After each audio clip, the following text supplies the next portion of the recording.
حضرت حسین رضی اللہ عنہ کی شہادت کیوں پیش آئی؟ حضرت معاویہ رضی اللہ عنہ کا جب انتقال ہو گیا تو ان کا بیٹا یزید خلیفہ ہو گیا، اور حضرت حسین عبداللہ بن زبیر ان دونوں حضرات نے اس کے ہاتھ پر بیعت نہیں کی اور مہلت لی اور مکہ تشریف لے آئے۔ جب حضرت امام حسین رضی اللہ عنہ مکہ آئے تو کوفہ والوں نے تقریباً 1200 خط بھیجے کہ آپ کوفہ آ جائیں اور ہم لوگ آپ کے ہاتھ پر بیعت کریں گے۔ حضرت حسین رضی اللہ عنہ نے مسلم بن عقیل کو کوفہ بھیجا اور حالات کا جائزہ لے کر خبر بھیجنے کو کہا۔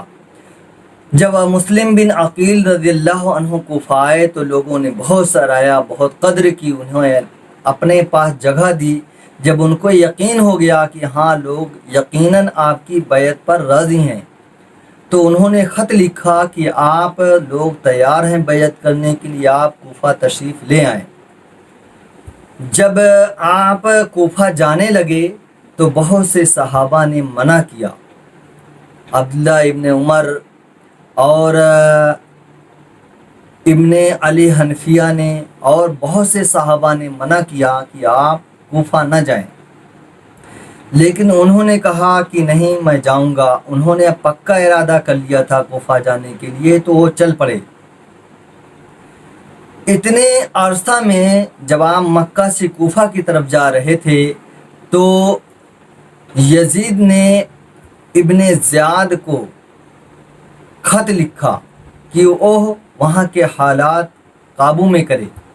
ابن زیاد آیا اور وہاں کا گورنر بن گیا۔ پھر اس نے کوفہ والوں کو ستانا شروع کیا، زبردستی یزید کے نام پر بیعت لی۔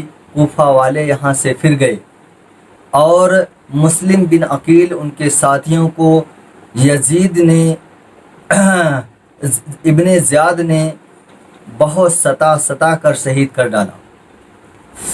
جب آپ عراق پہنچے، حضرت حسین رضی اللہ عنہ جب آپ عراق پہنچے تو اس وقت آپ کو پتہ چلا کہ مسلم بن عقیل کو شہید کر دیا گیا۔ تو ابن زیاد نے حر کو بھیجا، حر ایک لشکر لے کر آپ کو آیا روکنے کے لیے کہ آپ کوفہ نہیں جا سکتے۔ تو حضرت حسین رضی اللہ عنہ نے 3 شرطیں رکھی کہ مجھے مکہ واپس جانے دیا جائے، یا مجھے بذات خود یزید سے بات کرنی دی جائے، یا مجھے آزاد کر دیا جائے کہ میں مسلمانوں کے ساتھ حق کی جنگ لڑتے ہوئے شہید ہو جاؤں۔ لیکن آپ کی کوئی شرط نہ مانی گئی، کیونکہ وہ اس میں کوئی ایسا اہل ہی نہیں تھا جو اس بات کو سمجھتا۔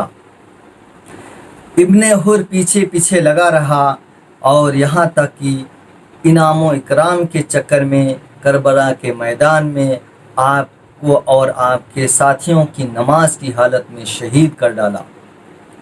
تو شہادت کی وجہ یہ حضرت معاویہ رضی اللہ عنہ کا بیٹا یزید تھا، چونکہ اس کے اخلاق، عادات اور اطوار اچھے نہیں تھے۔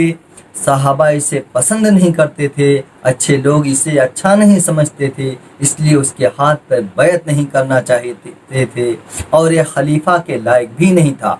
اس لیے جو پرہیزگار اللہ کے بندے تھے انہوں نے اس کے بیعت کرنے سے انکار کیا، اور جنہوں نے کیا بھی وہ اس کے ظلم کا شکار ہوئے۔ جنہوں نے بیعت کی وہ بھی مجبوراً اس کے ہاتھ پہ بیعت کی۔ تو اس وجہ سے حضرت حسین رضی اللہ عنہ کو حق پر قائم رہنے کی پر انہیں شہید کر دیا گیا۔ اور ہماری امت کا حال یہ ہے کہ نہ وہ نماز پڑھتے ہیں، نہ روزہ رکھتے ہیں، انہیں یہ نہیں معلوم کہ اللہ کے فرائض کیا ہیں، واجبات کیا ہیں، ہماری نبی کی سنتیں کیا ہیں۔ ارے محرم کا مہینہ آج سے محترم نہیں ہے۔ اللہ تبارک تعالیٰ نے جب سے دن اور رات بنایا ہے، جب سے دنیا بنائی ہے، اس وقت سے یہ محترم اور حرمت والا مہینہ ہے۔ اللہ تعالیٰ نے اس مہینے کے اندر جھگڑا لڑائی سے بھی منع کیا ہے۔ اس مہینے کے اندر بہت سے نبی بہت سے کارنامے انجام دیے ہیں، جیسا کہ حضرت یونس علیہ السلام مچھلی کے پیٹ سے باہر آئے، اور حضرت ایوب علیہ السلام کو مہلک بیماری سے نجات ملی، موسیٰ علیہ السلام فرعون کے ظلم و ستم سے اسی دن نجات پائے، اور بہت سے اسلامی واقعات اس دن میں پیش آئے ہیں۔ اور یہ اسلامی سال کا پہلا مہینہ ہے محرم الحرام، اور اس کو محترم اس لیے بھی مانا جاتا ہے کہ اللہ تبارک تعالیٰ کے نزدیک رمضان کے مہینے کے بعد کے سب سے بہترین روزہ، سب سے افضل روزہ محرم الحرام کا روزہ ہے، اور اس کو حدیث شریف میں اللہ کا مہینہ بھی کہا گیا ہے۔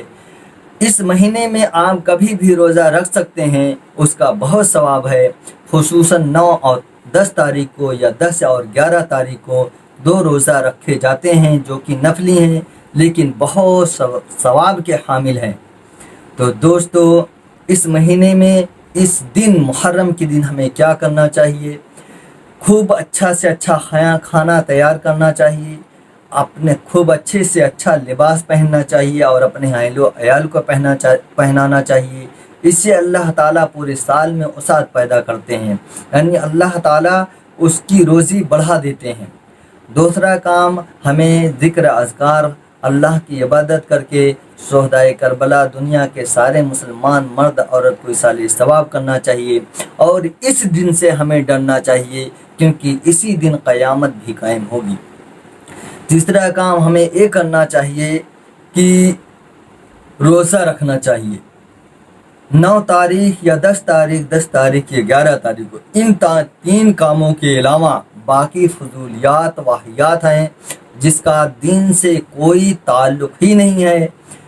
یہ ایک بادشاہ تھا تیمور لنگ ایران کا، وہ عراق یعنی بغداد جایا کرتا تھا حضرت حسین رضی اللہ عنہ کی زیارت کرنے کے لیے۔ وہ معذور ہو گیا، بیمار ہو گیا، اس کے وزیروں مشیروں نے اسے مشورہ دیا کہ وہاں کا نقشہ بنوا کے اس کی زیارت کر لیجئے، تو اس نے ایسا ہی کیا۔ تبھی سے اس تعزیہ کا ایجاد ہوا۔ تعزیہ کیا ہے؟ کسی شاعر نے کہا ہے، بنا بانس کا ٹھاٹ کاغذ چڑھا ہے، یہ ہے تعزیہ اور بابا بنا ہے۔ بناتے ہو جس کو اسے پوجتے ہو، محرم کی 10ویں کو پھر نوچتے ہو، عجب احترام اور بے حرمتی ہے، نہ الا الذی ہے نہ الا الذی ہے۔ اتنے احترام سے لوگ بناتے ہیں، پھر محرم کی 10ویں کو کس بے دردی سے نوچتے ہیں، عجب احترام اور بے حرمتی ہے۔ اے میرے مسلمان بھائیو، آپ مسلمان ہو، آپ اس ایک اللہ کو ماننے والے ہو جس کے علاوہ کسی کی عبادت جائز نہیں، آپ اس رسول کی امتی ہو جس کے بعد اب کوئی رسول آنے والا نہیں۔ اپنے علماء سے رابطہ کرو، علماء کی بات مانو۔ محرم کی 10ویں میں جو خرافات ہوتے ہیں وہ عالموں کی بات نہیں مانتے۔ کون سا عالم ہے، چاہے وہ کسی مذہب کا رہنے والا ہو، شیعہ کے علاوہ اس بات کی اجازت نہیں دیتا کہ آپ ڈھول بجائیں، تعزیہ گھمائیں۔ یہ تو وہی کام ہم کر رہے ہیں اسلام سمجھ کر، جو یزیدیوں نے کیا تھا، جو ابن زیاد نے کیا تھا، جو حر نے کیا تھا، جو کربلا کے میدان میں حضرت حسین رضی اللہ عنہ کو شہید کیے تھے۔ ان کے سر کو ایک بھالے میں کھونس کر ابن زیاد کے پاس لے گئے، ابن زیاد نے اس سر کو یزید کے پاس بھیجا، وہ کسی لکڑی سے کورید رہا تھا۔ ایک صحابی نے تھے جو اس کو ڈانٹا کہ تم کیا کر رہے ہو؟ تو وہ لوگ جنہوں نے آپ صلی اللہ علیہ وسلم کے نواسے کو قتل کر کے ان کے ساتھ بدسلوکی کی تھی، وہی کام ہم اسلام کا کام سمجھ کر رہے ہیں۔ کتنے افسوس کی بات ہے مسلمانوں، جو کام ہمیں کرنا چاہیے وہ نہیں کر رہے ہیں، جو نہیں کرنا چاہیے وہ کر رہے ہیں، اور غیر یہی سمجھ رہے ہیں یہی ان کا مذہب ہے، یہی ان کا کام ہے۔ اور آپ کی دیکھا دیکھی ان کا غیروں کا جو دیکھ رہے ہیں آپ، بت پرستی ہے یا اور روڈوں پر ازدحام لگانا ہے، بھیڑ لگانا ہے، آپ ہی کو دیکھ کر وہ بڑھتے جا رہے ہیں، اور یہ مسئلہ ہم خود پیدا کر رہے ہیں، خود بڑھاوا دے رہے ہیں۔ تو خدا کے لیے اللہ سے ڈرو، کیونکہ محرم کی 10ویں ہی کو قیامت قائم ہوگی، جس دن کسی کو کوئی نجات نہیں ملے گی۔ اللہ سے ڈرو اور وہ کام کرو جو اسلام اجازت دیتا ہے۔ اپنے اعتبار جس عالم پر اعتبار ہو اس سے پوچھو۔ اللہ تعالیٰ فرماتا ہے فَاسْأَلُوا أَهْلَ الذِّكْرِ إِن كُنتُمْ لَا تَعْلَمُونَ، جاننے والے سے پوچھو، اللہ کا ذکر کرنے والوں سے پوچھو کہ اسلام کے معاملات کیا ہیں، اسلام کی تعلیم کیا ہے، تو آپ اس پر عمل کر پائیں گے۔ ہاں، جو خصوصی بات ہے، محرم کی 10ویں کو روزہ رکھا جاتا ہے۔ 10 تاریخ میں 9 یا 11 تاریخ ملا لیجئے، خوب اچھا کھائیے پہنیے۔ محرم کی 10ویں کو اپنے اہل و عیال کا بھی خیال کیجیے، اس سے اللہ سارے سال میں وسعت دیتا ہے، روزی کشادہ کر دیتا ہے۔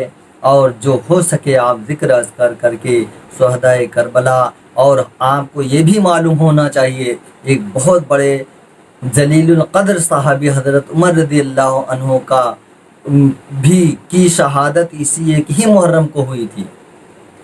اگر آپ ہم شہادتیں ہی مناتے رہیں تو یہ تو خلیفہ دوم ہیں، ان کی ہم اور بڑھ چڑھ کے منا سکتے ہیں، لیکن اسلام نوحہ کرنے کی، ماتم کرنے کی اجازت نہیں دیتا۔ یہ جان اللہ کی امانت ہے ہمارے پاس، ہم کو اللہ ہی کے کہاں جانا ہے۔ اور آپ کو کیا معلوم، جانو اللہ کی قرآن کی اس آیت سے وَلَا تَقُولُوا لِمَنْ يُقْتَلُ فِي سَبِيلِ اللَّهِ أَمْوَاتٌ بَلْ أَحْيَاءٌ وَلَكِنْ لَا تَشْعُرُونَ، جو لوگ اللہ کی راہ میں کام آ جائیں، شہید ہو جائیں، قتل کر دیے جائیں، انہیں مردہ نہ کہو، وہ زندہ ہیں، وہ اللہ کے ہاں رزق دیے جاتے ہیں، تم اس بات کو نہیں سمجھ پاؤ گے۔ اے انسان، شہداء کا بہت بڑا مرتبہ ہے اللہ کے نزدیک۔ حدیث میں آتا ہے کہ پرندوں کی شکل میں انہیں جنت میں آزاد کر دیا جاتا ہے، اجازت ہوتی ہے جہاں چاہیں پھریں، جہاں چاہیں ٹہلیں۔ اتنا بڑا مرتبہ ہے شہادت کا، اور ہم پوری زندگی ماتم مناتے ہیں۔ ہم اپنے شعور کو بیدار کریں اور اپنے آپ کو سنبھالیں، وہ کام کریں جو قرآن اور حدیث اجازت دیتی ہے، ان تمام کاموں سے باز آ جائیں جو ہمیں تباہی کی طرف لے جاتی ہے۔ اس پیغام کو اوروں تک پہنچائیں، آپ کے ذریعے ہو سکتا ہے کوئی اس بات کو سنے اور وہ بھی عمل کرنے کی کوشش کرے۔ السلام علیکم ورحمۃ اللہ، وما توفیقی الا باللہ۔